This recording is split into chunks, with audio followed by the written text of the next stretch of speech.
नमस्कार दोस्तों, जैसे कि आज हरतालिका तीज है तो बहुत ही पावन दिन है। महिलाएं अपने पति की आयु वृद्धि के लिए, उनके कल्याण के लिए आज व्रत रखती हैं। तो आइए सुनते हैं हरतालिका तीज व्रत कथा। यह कथा जो है वो शिव जी ने माँ पार्वती को सुनाई थी। शिव भगवान ने इस कथा में माता पार्वती को उनका पिछला जन्म याद करवाया था और बोला था कि हे गौरा, पिछले जन्म में तुमने मुझे पाने के लिए बहुत छोटी उम्र में कठोर तप और घोर तपस्या की थी। तुमने ना तो कुछ खाया था और ना ही पिया था, बस हवा और सूखे पत्ते चबाए थे। जला देने वाली ठंड हो या कपा देने वाली ठंड और भीषण गर्मी, तुम बिल्कुल भी व्याकुल नहीं हुई और डटी रही। बारिश में भी तुमने जल नहीं पिया। तुम्हें इस हालत में देखकर तुम्हारे पिता अत्यंत दुखी थे। उनको दुखी देखकर नारद मुनि आए और उन्होंने कहा कि मैं भगवान विष्णु के भेजने पर ही यहाँ आया हूँ। वह आपकी कन्या से विवाह करना चाहते हैं। इस बारे में मैं आपकी राय जानना चाहता हूँ। नारद जी की बात सुनकर आपके पिता बोले, अगर भगवान विष्णु यह चाहते हैं तो उन्हें कोई आपत्ति नहीं, परंतु जब तुम्हें इस विवाह के बारे में पता चला तो तुम अत्यंत दुखी हो गई। तुम्हारी एक सहेली ने तुम्हारे दुख का कारण पूछा तो तुमने कहा, मैंने सच्चे मन से भगवान शिव जी का वरण किया है, किंतु मेरे पिता ने मेरा विवाह विष्णु जी के साथ तय कर दिया है। मैं विचित्र धर्म संकट में हूँ।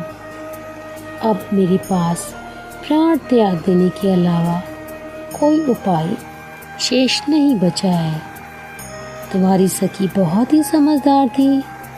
उसने कहा, प्राण छोड़ने का कारण क्या है? संकट के समय धैर्य से काम लेना चाहिए। भारतीय नारी के जीवन की सार्थकता जो है वो इसी में है कि जिसे मन से पति रूप में एक बार वरण कर लिया, जीवन पर्यंत उसी के साथ निर्वाह करे। मैं तुम्हें घनघोर वन में ले चलती हूँ, जो साधना स्थल भी है और जहाँ तुम्हारे पिता तुम्हें ढूंढ भी नहीं पाएंगे। मुझे पूर्ण विश्वास है कि ईश्वर अवश्य ही तुम्हारी सहायता करेंगे। तुमने ऐसा ही किया। तुम्हारे पिता तुम्हें घर में ना पाकर बड़े चिंतित हुए। इधर उधर तुम्हारी खोज में भटकते रहे। उधर तुम अपनी सहेली के साथ नदी के तट पर एक गुफा में मेरी आराधना में लीन रहने लगी। तुमने रेत के शिवलिंग का निर्माण किया। तुम्हारी इस कठोर तपस्या के प्रभाव से मेरा जो आसन है वो हिल गया और मेरी साधना जो है रुक गई और मैं शीघ्र ही तुम्हारे पास पहुंचा और तुमसे वर मांगने को कहा। तब अपनी तपस्या के फलीभूत मुझे अपने समक्ष पाकर तुमने कहा, मैं आपको सच्चे मन से पति के रूप में वरण कर चुकी हूँ। यदि आप सचमुच मेरी तपस्या से प्रसन्न होकर यहाँ आए हैं तो मुझे अपनी अर्धांगिनी के रूप में स्वीकार कर लीजिए। तब शिवजी ने तथास्तु कहकर कैलाश पर्वत चले गए। उसी समय गिरिराज अपने बंधु बांधवों के साथ तुम्हें खोजते हुए वहाँ पहुँची। तुमने सारा वृतांत बताया और कहा कि मैं घर तभी जाऊंगी जब महादेव से आप मेरा विवाह करेंगे।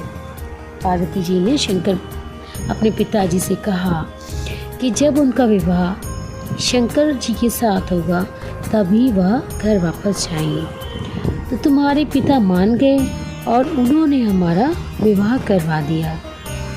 इस व्रत का महत्व यह है कि मैं इस व्रत को पूर्ण निष्ठा से करने वाली प्रत्येक नारी को मनोवांछित फल देता हूँ। इस पूरे प्रकरण में तुम्हारी सखी ने तुम्हारा हरण किया था, इसीलिए इस व्रत का नाम हरतालिका व्रत हो गया। इस व्रत से जुड़ी एक मान्यता यह भी है कि इस व्रत को करने वाली स्त्रियां पार्वती जी के समान ही सुखपूर्वक पति रमण करके शिवलोक को जाती हैं। सौभाग्यवती स्त्रियां अपने सुहाग को अखंड बनाए रखने और अविवाहित युवतियां मन मुताबिक वर पाने के लिए हरतालिका तीज का व्रत करती हैं। इस दिन व्रत करने वाली स्त्रियां सूर्योदय से पूर्व उठती हैं, नहा धोकर पूरा श्रृंगार करती हैं, पूजन के लिए केले के पत्तों से मंडप बनाकर गौरी शंकर की प्रतिमा स्थापित करती हैं। इसके साथ पार्वती जी को सुहाग का सारा सामान चढ़ाया जाता है। रात में भजन कीर्तन करते हुए जागरण कर 3 बार आरती की जाती है और शिव पार्वती विवाह की कथा सुनी जाती है। इस व्रत के व्रती को शयन का निषेध है, मतलब जो व्रत करता है उसे सोना नहीं चाहिए। इसके लिए उसे रात्रि में भजन कीर्तन के साथ रात्रि जागरण करना चाहिए। प्रातःकाल स्नान करने के पश्चात श्रद्धा एवं भक्ति भाव से किसी सुपात्र सुहागिन महिला को श्रृंगार की सामग्री, वस्त्र, खाद्य सामग्री, फल, मिष्ठान एवं यथाशक्ति आभूषण का दान करना चाहिए। रेत के शिवलिंग बनाए हैं तो उनको जलाशय में विसर्जित करना चाहिए और फिर अपने व्रत का संपन्न कोई भी फल खाकर अपने व्रत को समाप्त करिए। तो ये थी हरतालिका तीज की व्रत कथा। इस कथा को सुनिए, ज़्यादा से ज़्यादा अपने फ्रेंड्स और रिलेटिव्स में शेयर करिए जिससे सभी का भला हो, सभी इस व्रत कथा को सुनकर पुण्य फल की प्राप्ति करें। और जो व्यक्ति भी इस कथा को सुनेगा, जो स्त्री नारी इस कथा को सुन भी लेगी, उसके भी पति का भला होगा। तो ये थी कथा हरतालिका तीज की, जो कि आज है। इसको शेयर कर लीजिएगा ज़्यादा से ज़्यादा अपने फ्रेंड सर्कल में, रिलेटिव्स में। और अभी तक मेरे चैनल को सब्सक्राइब नहीं किया है तो इसी तरह की कथाओं के लिए, मंत्रों के लिए मेरे चैनल को सब्सक्राइब कर लीजिएगा। बेल बटन को प्रेस कर दीजिएगा जिससे अगला जो वीडियो है उसका नोटिफिकेशन आपको तुरंत मिल जाएगा। मेरा कोई भी वीडियो मिस नहीं होगा। मिलती हूँ एक अन्य वीडियो के साथ। तब तक के लिए राधे राधे। ओम नमः शिवाय। ओम नमः पार्वती नमः।